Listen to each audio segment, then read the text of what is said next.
This week on Under the Radar, we're going to again delve into the dreaded gender pay gap, this time at Uber. So there are currently many articles circulating about the gender pay gap at Uber, some of them with not particularly useful headlines that don't tell the full story. For example, it's not just about men driving faster, and this one implies that, oh no, women are even discriminated against in the gig economy. Remember, the gig economy, it was thought, would actually favour women because of its greater flexibility, unlike traditional work. Now, if you want to get the full story, you might want to listen to the Freakonomics podcast episode. It's about 42 minutes long, in which Stephen Dubner interviews some of the economists that conducted the study. Or you could just read the actual paper. It's freely available online, or read this article on Medium written by two of the economists involved in the study. Anyway, why should we care about another story about the gender pay gap? Well, for one very important reason. Because of the unique nature of the Uber system, it is possible to completely explain all the factors in this particular wage gap. The problem with studies on the gender pay gap generally is that it is difficult to take account of all the factors that could possibly explain it. Hours worked, experience, job tenure, qualifications, ability to negotiate a salary, willingness to geographically relocate. There's almost an inexhaustible supply of factors that could go into it. But as the authors of the paper state, Uber uses a gender-blind algorithm and drivers earn according to a transparent formula based on the time and distance of trips. There are no negotiated pay rates or convex returns to long hours worked, factors that have been shown to open a gender earnings gap in other settings. Our research also finds that both average rider ratings of drivers and cancellation rates are roughly equivalent between genders, and we find no evidence that outright discrimination either by the app or by riders is driving the gender earnings gap. Here's how it was stated on the Freakonomics podcast. There are two kinds of discrimination that might actually occur on Uber's platform. The first is from the dispatches or from setting the wages, and that's what Uber's job is. And of course, there's no discrimination there. But on the other hand, there could be customer-side discrimination.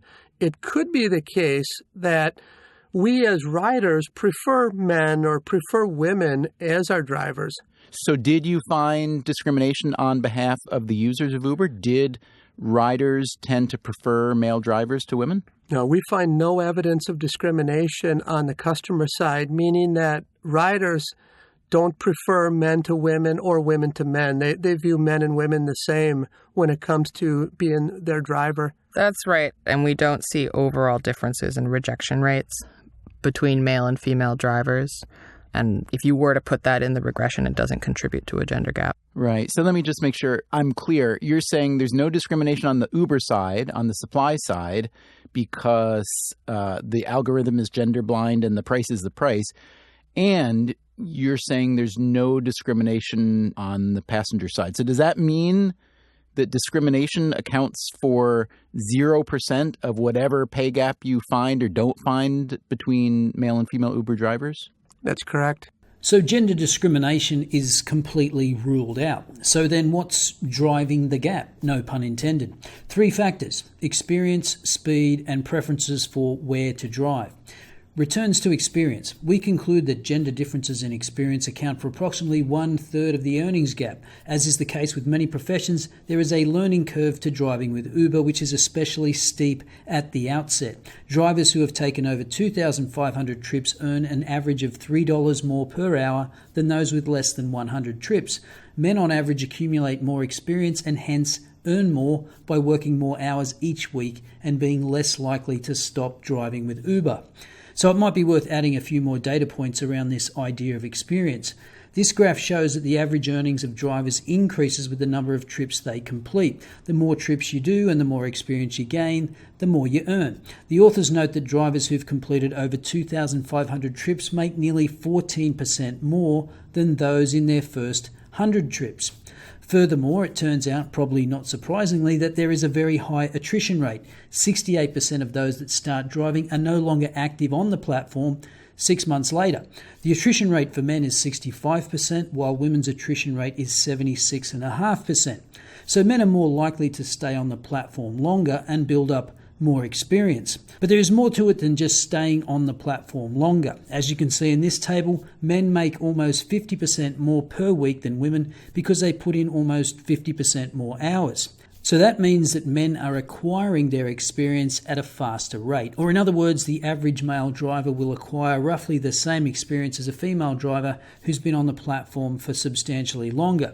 You can see in this graph how males acquire more trips and thus experience almost from the first few weeks.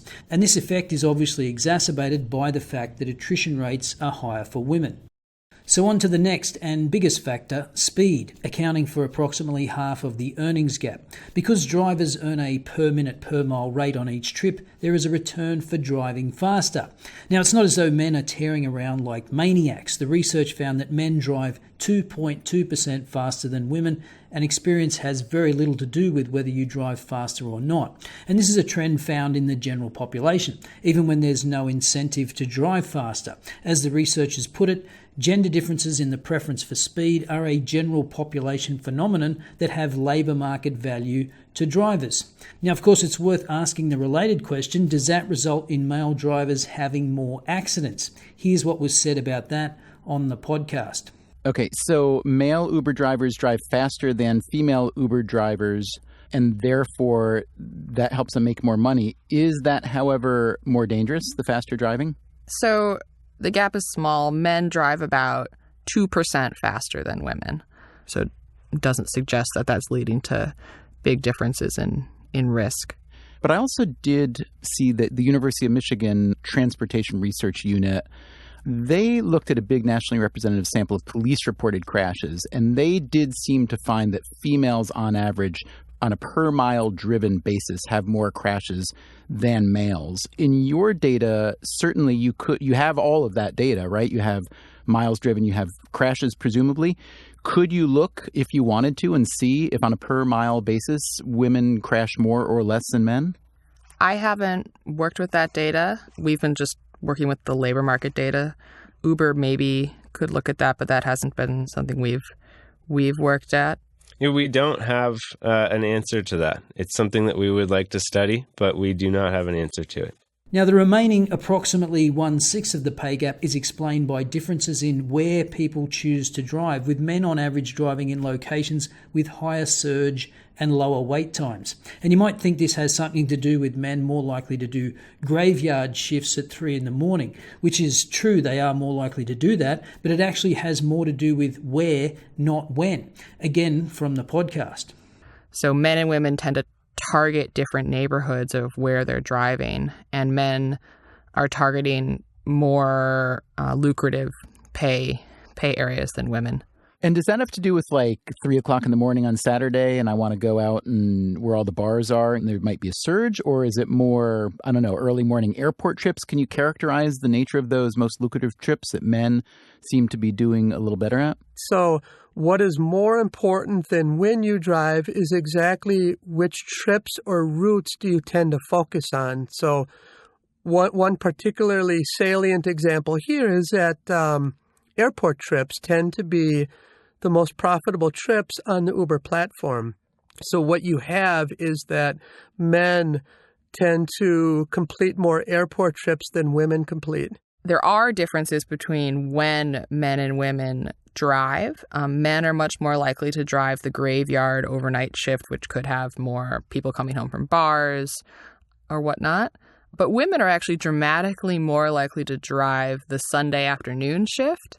And that is also a very lucrative driving time. So it's not so much that there aren't differences about when men and women drive. It just doesn't seem to be super related to a pay gap because they're both driving at lucrative times. They're just different times. I mean, Sunday afternoon, that's when football's on. Maybe women are more willing to go drive for Uber then. Now, what's interesting about the podcast is that they then go on to discuss ways that the gap might be closed. And an economist from Uber actually comes up with a non-discriminatory way to address at least part of the gap. For example, making the software easier to use for the drivers, thereby steepening the learning curve. Thus, if people learn more quickly on the system, the experience part of the gap can be eliminated or mitigated. But I found the amount of time they spent on talking about actions to reduce the gap fascinating. Here you have a system that exhibits absolutely no gender discrimination whatsoever, but they're still talking about closing the gap, even though you've just demonstrated that the system is completely gender blind. It is gender equal. It's a non-problem that doesn't need fixing, unless, of course, you're obsessed with equality of outcome. I'd be willing to bet if this research had shown a 7% pay gap in favour of women, it would have been celebrated as a benefit of workplace flexibility, and we should be looking to do more of this in our workplaces. Anyway, that's it for this week. Let me know your thoughts in the comments below, especially if you're an Uber driver. And I'll see you next time.